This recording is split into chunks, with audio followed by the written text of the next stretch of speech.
my goodness, I just put mile number 2 on this Honda. It's so quiet. It's like a... Oh, that...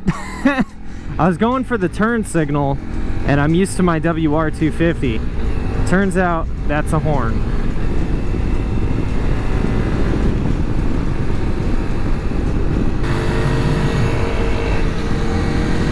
Let's start with some street riding. I'm at 3 miles now. Oh, and I have a 6th gear. Okay, I like it already.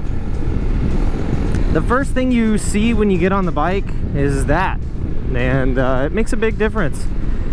It's a lot nicer than something like my WR or an older dual sport. Basically, most bikes, I think, unless you've got a modern KTM or something, the 300 is going to be beating it on the instrument cluster. It's got a gear indicator, a horn that I keep pressing. It's got an actual gas gauge. I mean, how cool is that? I'm in 6th gear and I'm lugging it basically at 60 miles an hour now, so that's a pretty good start. It feels very happy to lean. It's a little bit weird to get used to, but everything on this bike is new. The tires are a little greasy, the brakes need to be bedded in. I mean, I'm literally putting the 4th mile on it right now. This is pretty cool. I don't think I've ever gotten the chance to ride a bike brand new. It's more than happy to do 60 miles an hour. It doesn't feel super powerful, but it feels like it's geared right. It's nice and short at first, but it has a lot of long, big gear up top. And I can see what gear I'm in. I mean, what a concept. That's amazing. It tells you your fuel mileage. I mean, not that many people are going to be concerned about fuel mileage when they're riding a small bike, but come on, that's really, really cool.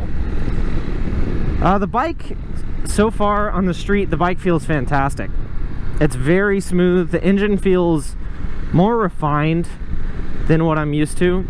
All right, the brakes feel good, but I need to bed them in because, especially the back, just, it doesn't have a whole lot to give.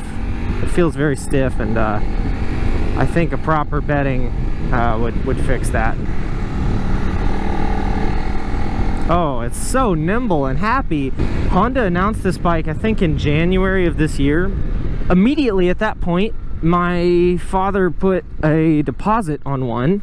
So this is actually my dad's bike. But the day this bike finally showed up, after months and months of waiting, he had to leave on a trip. So I'm the lucky soul that gets to ride this bike around and break it in.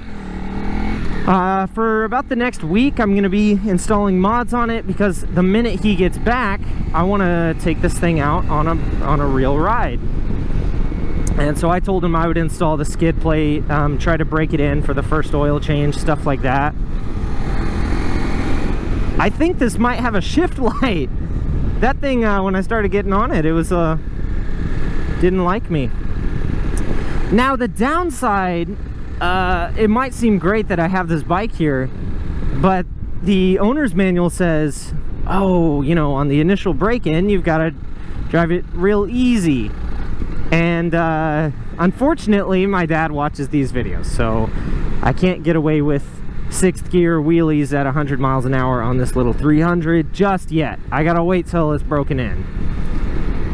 I don't know if you can tell by the wind noise, but I am riding into the wind a solid amount right now. So yeah, it feels just fine. It's cruising happily. It is using most of its power, but it's not wrung out like I would expect it to be. It's purring along. All right, I just did, I don't know, 2 or 3 miles on the highway, and immediately I can tell it just feels a lot more stable than most of the 250 competitors.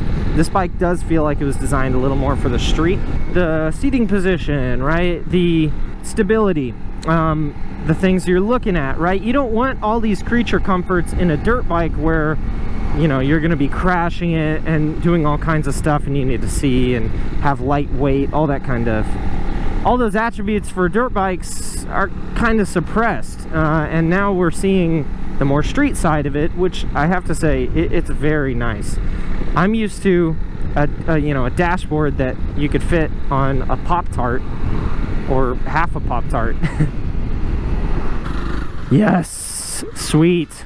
All right, perfect place to test out this bone stock 300L. Okay, immediately off the bat, foot pegs, they're small.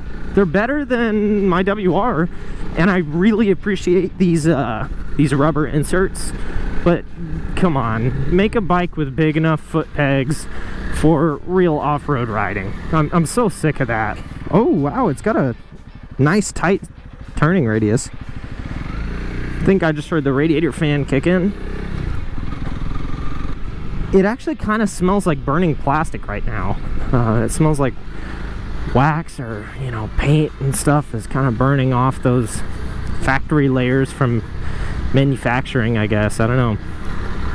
Or maybe the dealer put some shine on it. This Fire Road, the bike feels at home right now. It's so nice and easy. The handlebars are probably a little bit too close for my taste. When you're standing up on the bike, the handlebars do feel a little bit awkward. I think that moving them around would help, probably moving them forward. Oh yes, this is like literally the perfect place for this bike.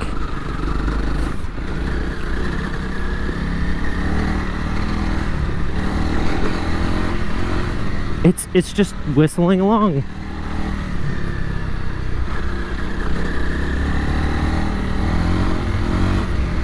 The motor feels great. It feels very smooth. It's a nice change because, I apologize. I keep talking about the WR, but it's because that's what I know. The power band on the WR is very, very high revving. You have to rev it pretty hard to get really any power. Whereas this thing is just, it doesn't matter where you are, it just has power. It's not crazy power, but it's there.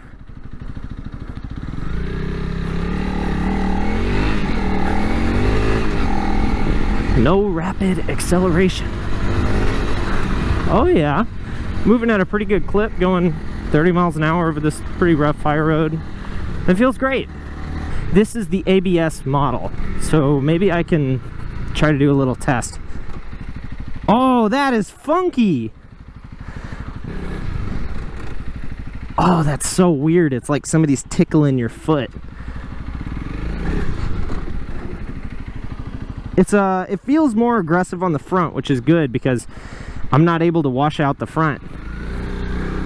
Wow, that's really surprisingly good. I mean, I can brake as hard as I want to on dirt. I don't know that I would love that, especially on the back. I wonder if the off-road ABS just affects the front. That's what I would want it to do.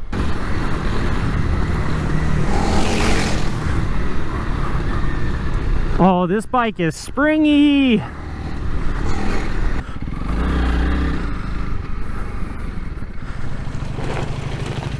Wow, no sliding. I've pretty much had no opinion regarding ABS on off-road bikes or adventure bikes. And I gotta say, I'm impressed. As long as there's a way to turn it off, I think that's a great thing to have on a bike. Now let's get out of here. Good thing I'm on a 250. Oh, sorry. Wow. Good thing I'm on a 300, a rugged 300 that can handle anything.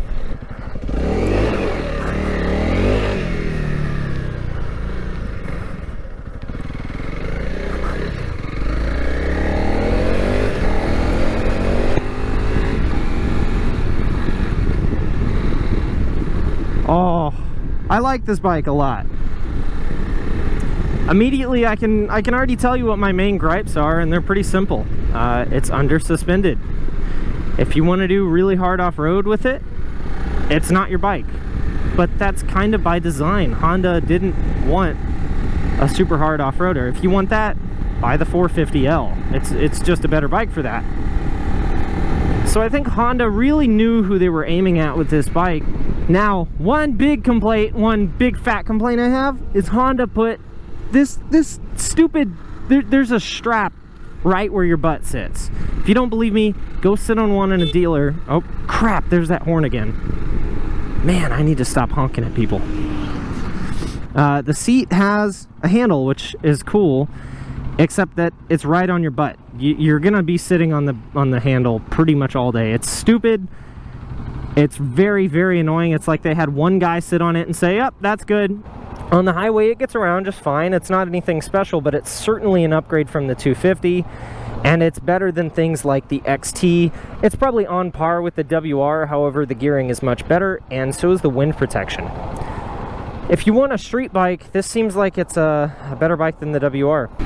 Now, I really don't want to say too much at this point before I get some true mileage and seat time on this bike, at which point I'll do an in-depth review and probably compare it to the XT, the WR, etc. But for the time being, my first 20 miles on this bike, I really like it. It's not a crazy off-road performer, but it's a very good all-around bike that feels a lot more modern and set up well for the street or long trips than something like, you know, an XT, a CRF300l, or whatever it may be. I'm a big fan. I like it. I like new bikes in the market, and it's pretty cool. Don't expect anything crazy from the power, but it is a big step up from the 250.